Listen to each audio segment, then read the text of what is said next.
is a special order made for somebody. These are applique stars. Let's see if I can hold one up for you.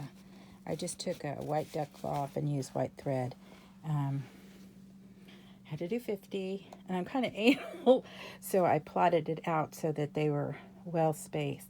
It's on a sarape. A family member saw this online. A lady had made these sarapes and added the stars, and he asked if I do this. This is an old sarape that he had that was gifted to him from his mother. It used to, she told me, be on his couch. He is a veteran. I believe he's a Navy veteran. He's a son of a Navy veteran. I know that for sure. I'm not sure if he was Navy or Army himself, but I know that his father was Navy.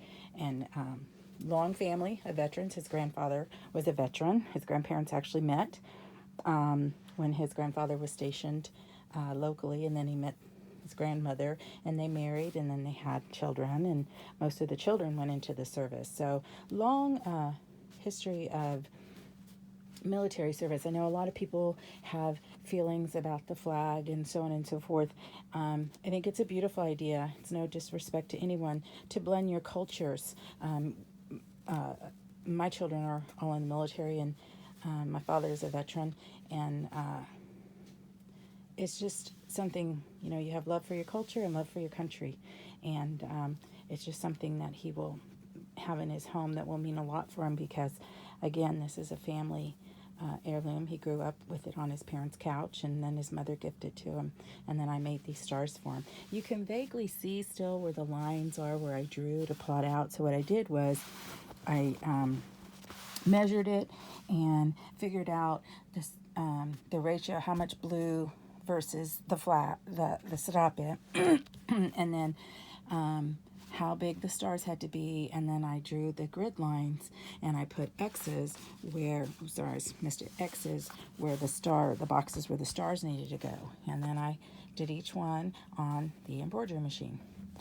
It was neat. I'm getting ready to stitch it down now. And what I did, because I don't know if you know, sarapes are very, they can be kind of fragile. And when you start cutting or stitching into them, they can fray. I make sarape pillows, so cut up sarapes and make them into pillows.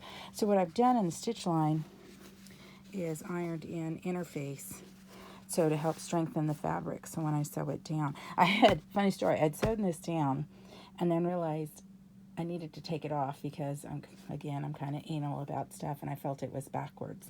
And so when I was taking it down, I realized that this, even though was not cut by me like I do for the pillows, the sarapes are just very fragile, and so even the stitching can kind of make a hole or weaken the fibers. So that's why I went ahead and before I sew it back on, I went all the way around. I don't know if you can see here, all the way around. I ironed in the interface, and then I'll stitch it down. I'm going to do a double stitch down, so I'm going to do right on the edge, and then probably do another one about a 1/2 inch to 1/4 out. And then I'm not sure yet, but I might do some tacking here and there, just so that it could flop around in there. I guess I could always get double face something and blah, blah, blah. But, if you wash it at all, that'll wear down. And over time, he may want to wash it. So I want to make sure it stays. So hope you enjoyed this project.